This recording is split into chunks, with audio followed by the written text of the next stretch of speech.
Welcome back to the Deep Dive.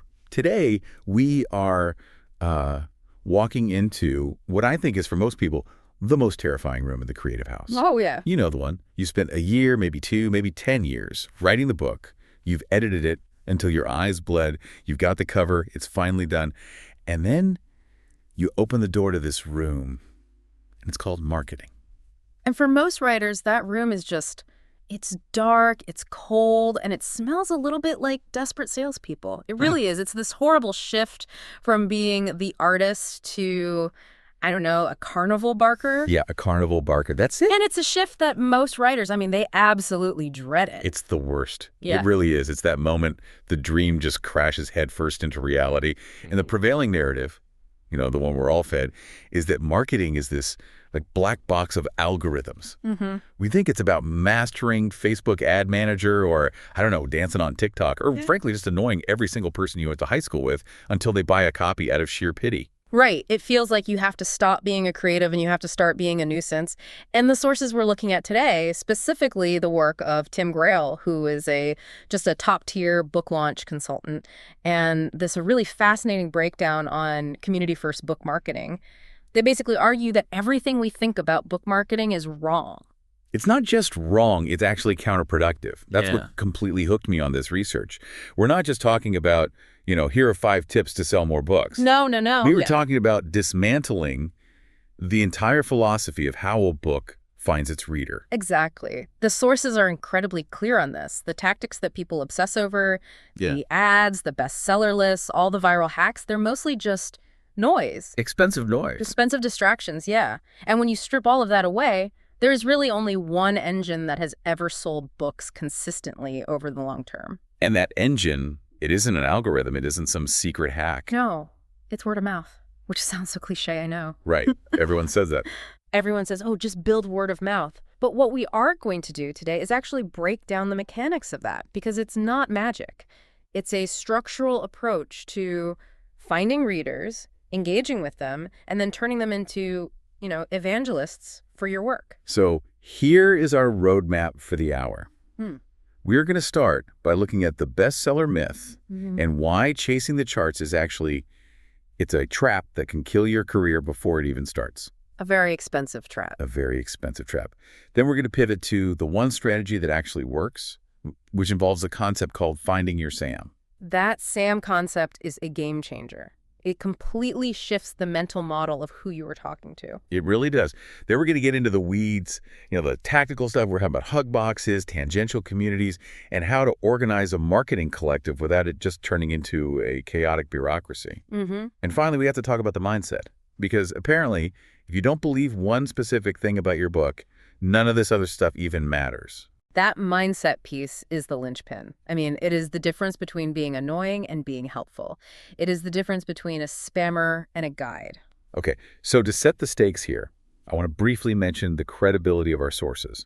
Tim Grail isn't just some guy with a blog. This is a consultant who charges $60,000 to run a book launch. 60 grand. Right. He has put clients on the New York Times bestseller list, the Wall Street Journal list, the Washington Post list. This guy has seen the top of the mountain. He has worked with the biggest names in the industry. Seen how the sausage is made. Exactly. So when he says, here is what works and here is what doesn't, it's coming from a massive data set of actual real-world launches. And when you combine his insights with this community-first breakdown we have, you start to realize that the $60,000 secret is actually something you can do for free if you have the patience. That's the key right there. It costs time and it costs emotional labor, not necessarily dollars. So let's start with that reality check. Because if you walk into any writer's group, or look at Twitter, X, the conversation is always about the launch, the first week. It's treated like the opening weekend of a Marvel movie. It is the blockbuster mentality. The whole industry is set up to measure success in a 7-day window. Did you hit the New York Times list? Do you hit USA Today? How many units moved on Tuesday? It is a total frenzy. And our sources say this is just a massive fallacy for, 99% of authors? It's a fallacy because it completely misunderstands the product. Think about it.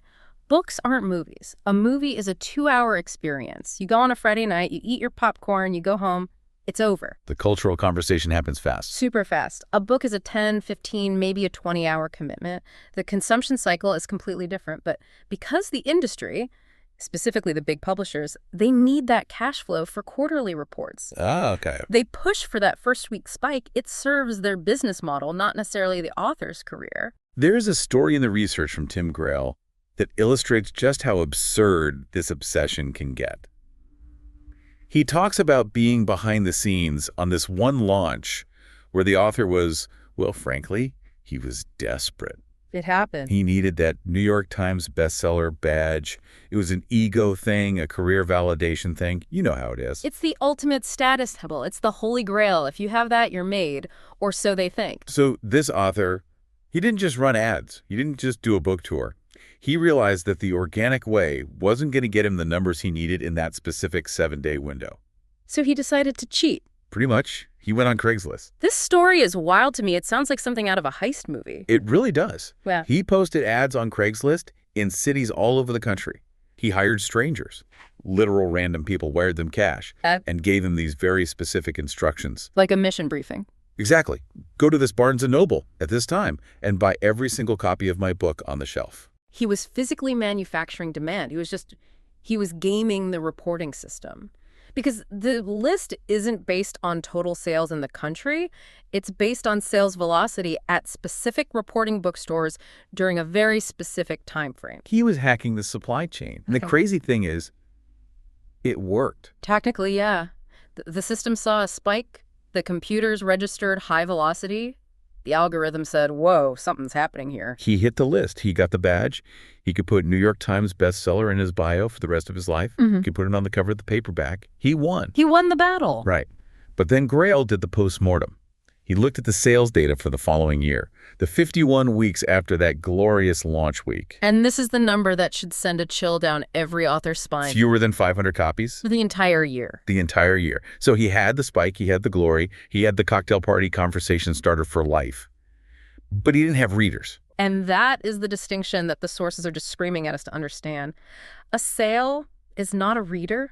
You can buy a sale. You can trick a sale. You can guilt a sale. Yeah. You can hire a guy on Craigslist to fake a sale. Right. But you cannot buy a reader. And if nobody is actually reading the book, the word of mouth engine never, ever starts.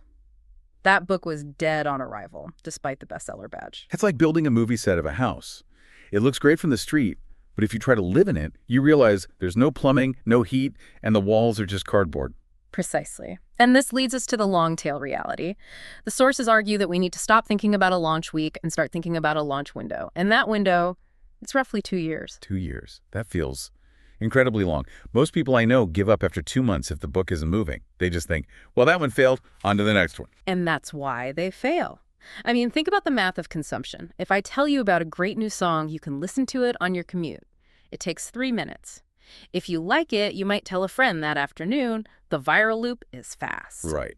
It's instantaneous gratification. But if I tell you about a book, you might buy it, but then it sits on your nightstand for 3 weeks because you're busy. Then you start it, but you only read before bed, so it takes you another 2 weeks to finish it. That's me. That's my life. It's everyone's life. Then you have to digest it. Maybe 6 weeks after I first told you, you finally tell a friend, hey, I finally finished that book. It was great. And that friend buys it, and the whole slow cycle starts all over again. It is a slow, slow burn. So if you judge your success by week 1 numbers, you're basically trying to measure a marathon with a stopwatch. You're calling the race before the runners have even warmed up. Exactly. The sources point to The War of Art by Stephen Pressfield. I assume you've read it. Oh, absolutely. I feel like it's standard issue for anyone trying to make anything. The whole concept of resistance it changed how I look at procrastination. It's a classic, a total staple. It's one of those books that people buy in bulk to give to friends. But here's the thing. Look at the numbers. When it came out, it wasn't a phenomenon. It sold about 9,000 copies in its first year. Which is fine. It's respectable. Yeah. But it's not retiring to a private island money. It's not Harry Potter number. No, not at all. But here's the kicker. The next year, it sold more than 9,000. And the year after that, it sold even more. And now, decades later, it sells consistently every single month. It moves thousands of units a month, years and years after publication. So it didn't have a launch. It had a life. It had a life. It built a plateau of support that just keeps going. That's the dream, isn't it? To have a backlist that pays the mortgage while you're sleeping. It is. And you only get that by ignoring the spike and focusing on building the plateau. The sources call this the invisible success. We see the bestsellers because they're loud. We see the celebrities. We don't see the thousands of authors who are selling 500, 1,000, 2,000 copies a month quietly, directly to their niche year after year. This quiet audience approach seems so much healthier. It removes the lottery ticket mentality from the whole equation. It makes it a business rather than a gamble. If you are chasing the list, you are gambling. If you are building a readership, you are building a business. Okay, so if the spike model is broken and we all want this plateau, how do we build it? The sources say there is essentially only one strategy. One strategy. And everything else, TikTok, newsletters, ads, bookmarks, those are just tactics. They are tools. But the strategy is singular. And that strategy is not buy Facebook ads. No. The core strategy is this. Find people who will love your book and get them to read it. Okay, I have to play devil's advocate here for a second. That sounds incredibly simplistic. Find readers. Duh. Isn't that what everyone is trying to do? It feels like saying, the secret to weight loss is eating right and exercising. We know it, but how do we do it? It sounds simple, but the execution is where everyone gets it wrong. Let's break down the second half of that sentence. Get them to read it. The research highlights a really specific economic dilemma regarding books that most authors completely ignore. Okay. It is significantly easier to get someone to buy a book than it is to get them to read it. Explain that. Because usually getting someone to open their wallet is the hardest part of any business. Once they've paid, who cares? Right. In most businesses, yes. If you sell a toaster, you don't really care if they make toast. You got the money. But a book is a dual cost product. It costs money, let's say $30, and it costs time, let's say 15 hours.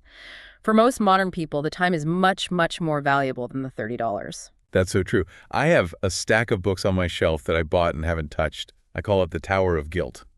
I paid the money, but I haven't paid the time. Exactly. We all do. The source uses this great hypothetical. Imagine I wrote a 450-page epic fantasy novel about dragons and political intrigue.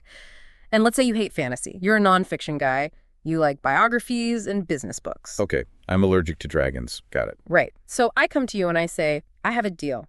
You can either pay me $30 for this book, or you can take it for free, but you have to promise to read the whole thing. Oh, I'm paying the $30, no question. In a heartbeat. You would pay $30 to not have to read the book, because reading a book you hate is a massive tax on your life. It's hours of boredom. It's hours you could spend doing something you actually enjoy. So the barrier isn't the price tag, the barrier is the attention. That is the profound shift. You're not competing for their wallet. You're competing for their evenings. You're competing with Netflix, with doom scrolling, with sleep, with their kids. So simply getting a sale creates a customer, but it doesn't create a reader. And if nobody is actually reading the book, the word-of-mouth engine never starts. This really reframes the whole free strategy too then. Giving your book away doesn't work if the person doesn't want to pay what you're calling the time tax. Not at all. A free book is still expensive in terms of time. A free book that just sits unread on a Kindle is worthless to the author. You need the consumption. You need the emotional reaction. This brings us to the concept of SAM. SAM. This is from StoryGrid, right? Okay. Sean Coyne's work. Yes, the single audience member. I love how granular this gets, because usually when you talk about target audiences, marketers say things like women 25 to 45 living in the Midwest who like cozy mysteries. It's so abstract. Demographics, it's cold. Right. But Sam isn't a demographic. Sam is a person. A real breathing human being. The advice here is that the person you write the book for should be the person you market to, and not an avatar you just made up. Tim Grell talks about this with his own book.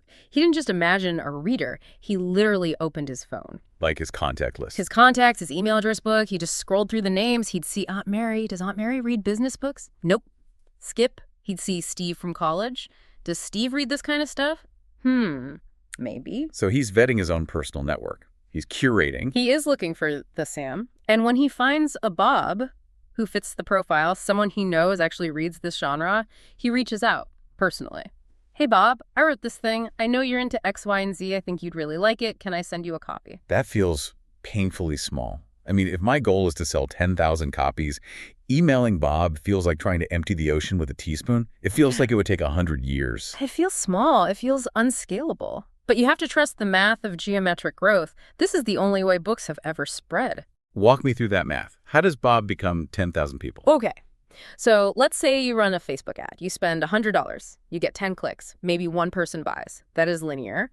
You put money in, you get a unit out. If you stop putting money in, the units stop coming out. A vending machine. Exactly. And as soon as the ads turn off, the sales drop to 0. Now look at Sam. You get 10 Sams to read the book. You don't just sell it to them, you ensure they read it. They love it. Because you handpicked them, you know they'll love it. Okay. Each of those 10 people has a circle of influence. They tell 2 friends, you have to read this. Now you have 30 readers. Those 20 new people, they tell 2 friends. Now you have 70. It branches out. It's a tree. It's viral. But, and this is the key, it only works if the match is perfect. If you market to the wrong person, the chain breaks. If I convince you to read my dragon book and you hate it, you tell 0 people. Or worse, you tell people it sucks. The chain dies with you. So finding Sam is about ensuring the chain doesn't break. You're looking for the conductors who will pass the electricity along. You aren't looking for buyers. You're looking for transmitters. Exactly. And the source makes a really bold claim here. No amount of direct marketing ads, billboards, PR can sell 1 million copies. You cannot ad spend your way to a bestseller unless you have Disney-level money. The only way to reach that kind of scale is through community, people trusting other people. So we need to find our Sams. But what if, and I'm sure there are listeners thinking this right now, what if I don't have any Sams in my phone? What if I write weird niche sci-fi erotica and all my friends are accountants? What if I'm socially awkward and have 3 friends? Then you have to go out and recruit your audience. And notice the word choice there. Recruit. Not capture, not target. Recruit. It implies a relationship. It implies joining something. It does. And this moves us into the tactical side of things. How do you find strangers who will be your Sam? The sources suggest looking for tangential communities. I thought this was brilliant. Because the mistake most authors make is they go where other authors are. The writer's ghetto. Yeah. Hashtag writing community on Twitter. It's just thousands of writers screaming, buy my book, at other writers who are screaming, no, buy my book. It's an echo chamber of desperation. It's a closed loop. Writers are supportive, sure, but they are busy writing their own stuff. They aren't your primary consumers. You need to find people who love the content of your book, not just the act of writing. So the tangential community idea is to look at the themes of your book. What is your book about? Right. Let's say you've written a thriller where the protagonist is a long-haul trucker. It's gritty. It's about life on the road, diesel engines, truck stops. Okay, I'm with you. Don't market to thriller readers. That's way too broad. Go to trucking forums. Go to subreddits about life on the road. Go to Facebook groups for diesel mechanics. But you can't just boost into a trucking forum and say, hey, buy my book. You'd get crucified. No, that's the salesperson mode. That gets you banned immediately. The moderators will eat you alive. You have to enter as a human. Be a human first, author second. That's the golden rule here. Yes. You join the community, you read the threads, you comment on a discussion about, I don't know, the best route from Chicago to Denver. You offer value, you become a recognized name, you build up what they call social capital. You become a regular. One of the gang. And then eventually it comes up. Maybe you post, hey, I've been lurking here for a year doing research. I finally finished the book that features a trucker hero. I wanted to thank you guys for all the inspiration. Here's some free copies for the regulars. And suddenly the whole dynamic shifts. You aren't a spammer anymore. You're the guy who wrote a book about us. And that community will champion you. They will love that they are being represented. They become your Sams. They tell their friends, hey, this guy got it right. He knows what a Jake break is. It's almost like you're becoming the mascot for that niche. You are validating their lifestyle through your art. In a way, yes, you are serving that community. And this brings up the principle of give before you ask. Reciprocity. It's a powerful psychological trigger. The sources talk about lead magnets-free chapters, prequel stories, which are standard marketing practice. But think about it in the context of the time tax we discussed. Right. It's about lowering the barrier to entry. If I'm a stranger on a trucking forum and you want me to commit 10 hours to reading your book, that's a huge ask. But if you say, here's a free short story, it's a 10-minute read, you've lowered the barrier, you've removed the financial risk, and you've drastically reduced the time risk. I just have to risk 10 minutes. And if that 10 minutes is good, then I'm hooked. Then I'll pay for the full ride. You've proven you are worth my time. I want to touch on the tea shop example from the research because it speaks to consistency.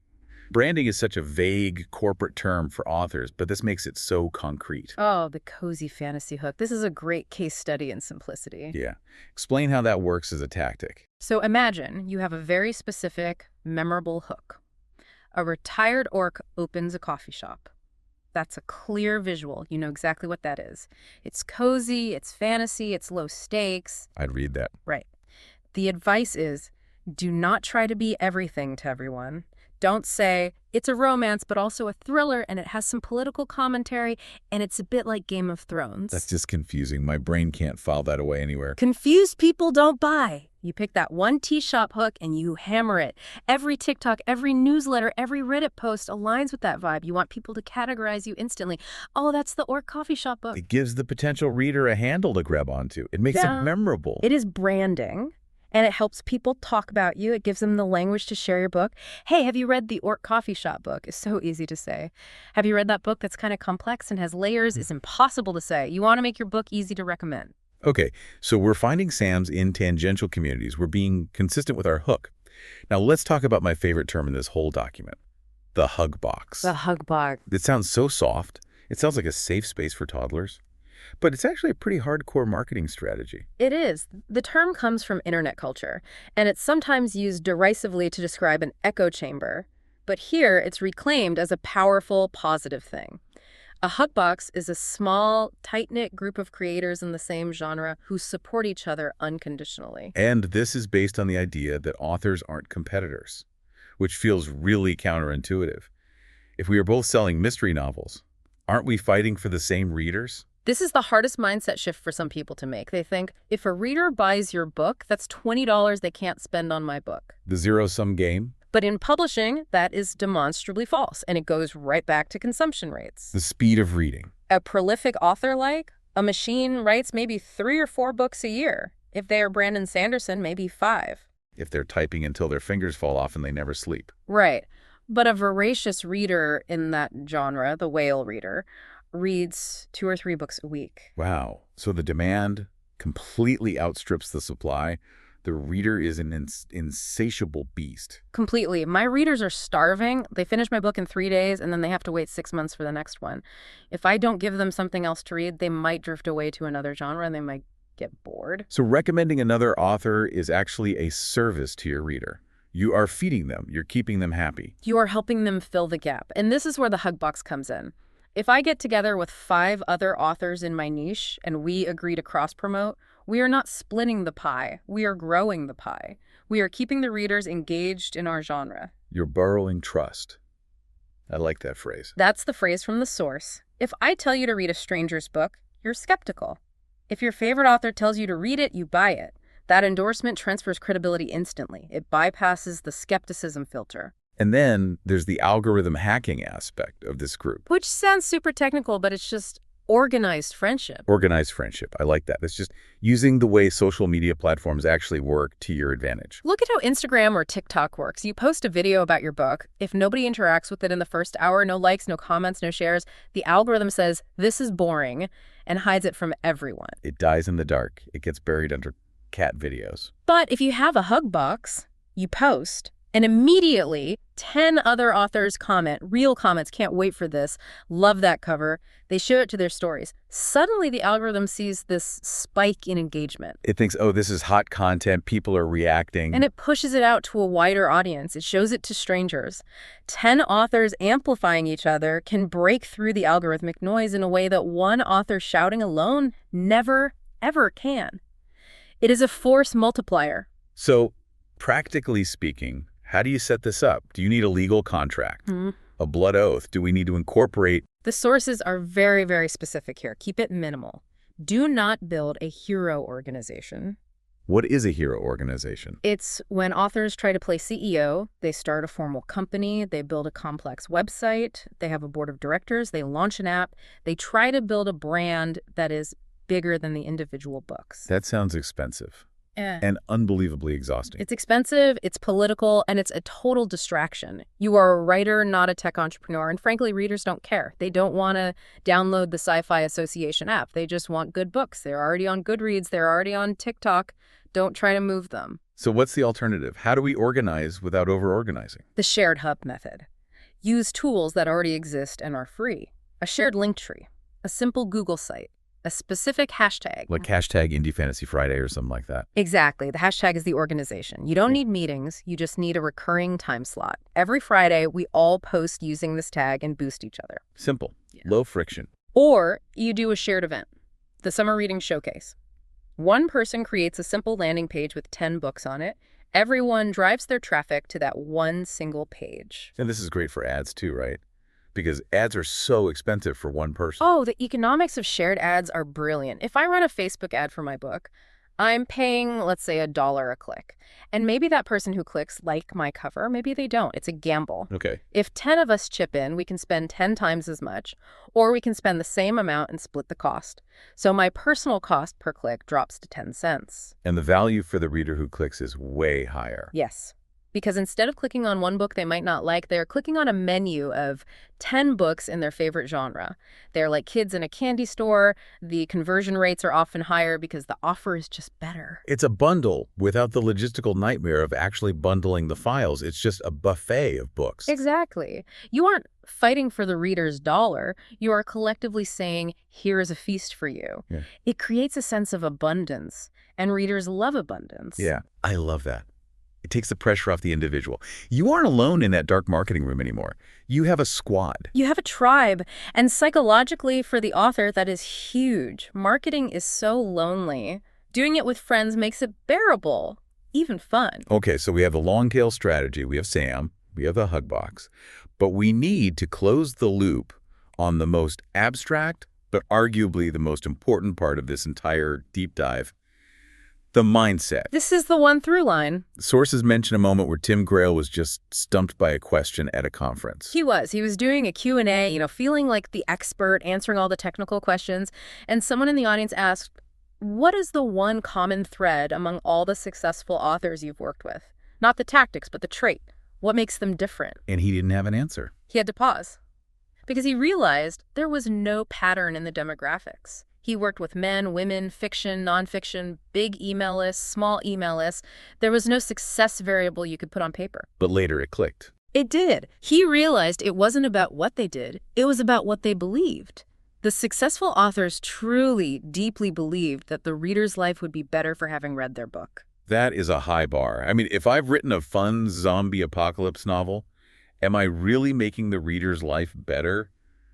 That sounds a little self-important. It does, but you have to reframe what better means. Better doesn't mean you cured their disease or solved world hunger. Better can mean you gave them 3 hours of escape from a terrible week. You made them laugh. You made them feel understood. Okay, that makes more sense. And that is the shift you have to make. If you view your book as just a silly story, you will market it apologetically. Hey, sorry to bother you, but maybe buy this if you want. No pressure. I don't want to be a pest. I don't want to spam you. That guilt kills marketing. It makes you pull your punches. You won't ask for the review. You won't send the follow-up email. You will subconsciously sabotage yourself because deep down you feel like a beggar. But if you believe it has value. If you believe this book provided me joy to write, and I know it will provide you joy to read, it will give you an escape from your stressful job for 5 hours. If you believe that transaction is a gift, then marketing isn't bothering people, it's helping them. You're just connecting a person with problem, boredom, stress, whatever, to a solution, which is your book. Exactly. It's an act of service. You are the bridge. The source mentions a litmus test here, and it's kind of brutal. It is necessary brutality. You have to look in the mirror and ask yourself, is my book good? Should people read it? Will they be better off for having spent time with it? And if the answer is, I don't know. Or if the answer is no, then the advice is simple and terrifying. Do not publish. Wow. That stops the presses. Go back to the edit. Go back to the draft. Because if you don't believe in the product, you cannot champion it. You cannot recruit Sams if you don't believe Sam will enjoy it. You cannot fake that conviction. Readers can smell the hesitation a mile away. It's funny because we talk about imposter syndrome so much in creative fields. It feels like this is the antidote. You don't have to believe you are a genius. You just have to believe the book is useful. That's a great distinction. It separates the ego from the work. And looking for Sam helps with this too. How so? Because it's really hard to believe the world needs my book. That feels arrogant. I have a gift for humanity. That's just too much pressure. Big grandiose. But is it hard to believe that Bob, my friend who loves 80s synthwave music and cyberpunk, would like my cyberpunk book? No, that feels real. I know Bob. I Yeah. know what he likes. It's a specific person. Right. I can believe Bob will like it. So I mark it to Bob, Yep. and then I find a Sarah who is like Bob. It lowers the stakes of that belief. You don't have to be Shakespeare. You just have to be the best part of Bob's Tuesday. That is such a grounding perspective. It brings it all back to human connection. It takes the industry out of it and puts the people back in. Which is really the theme of this whole deep dive, isn't it? Marketing isn't technology, it's connection. So let's try to synthesize all of this. We've covered a massive amount of ground today. We have. It's a lot. We started by debunking the first week myth. The idea that if you don't hit the bestseller list on Tuesday, you're a failure. That is just a lie sold by an industry that needs quick cash. Correct. We're ignoring the spike. We're building the plateau. We're playing the 2-year game. Then we move to the one strategy, word of mouth, but specific, targeted word of mouth. Finding people who will actually read the book, not just buy it. The fight is for attention, not just for dollars. We have to overcome the time tax. We talked about Sam, targeting that single ideal audience member, and using HUD boxes to collaborate with peers, using the shared hub model to keep costs low and impact high. Borrowing trust to build your own. And finally, that critical mindset. You must believe the reader is better off for having read your work. Without that belief, the engine has no fuel. It's not going anywhere. So here is the challenge for everyone listening, and this comes directly from the source material. It's the one-person challenge. I love this. It's so actionable. You can do it right now as soon as this is over. Don't worry about your email list size. Don't worry about your TikTok following. Don't worry about ads. Today, find one person, one actual human being in your life who you think would genuinely enjoy your work. Not your mom, unless she actually reads your genre. Moms will say they like it regardless. That doesn't count. Crucial caveat. Find a real reader. Reach out to them. A personal email, a text, a phone call. Ask them to read it. Give it to them for free. That interaction, that single spark, is the seed of all future sales. It scales because people talk, but it has to start with one. I want to leave you with a final thought, something to chew on as you go about your day. We talk a lot about transactions in business, buying, selling, conversion rates, click-throughs. But the sources here are pointing to something much deeper. They suggest that marketing, when it's done right, shouldn't feel like a transaction at all. It should feel like belonging. That is a beautiful distinction. When you find your Sam, or when you join a hug box, you aren't just moving units. You're inviting people into a space where they fit. You're saying, hey, you love dragons and tea shops. So do I. Come sit over here with us. And that feeling of belonging is what turns a reader into a fan for life. It's not about shouting into the void. It's about building a campfire and inviting people to come sit around it. Well said. Thank you for diving deep with us today. Go find your Sam. Go build your campfire. And we will see you next time. Happy writing and happy marketing.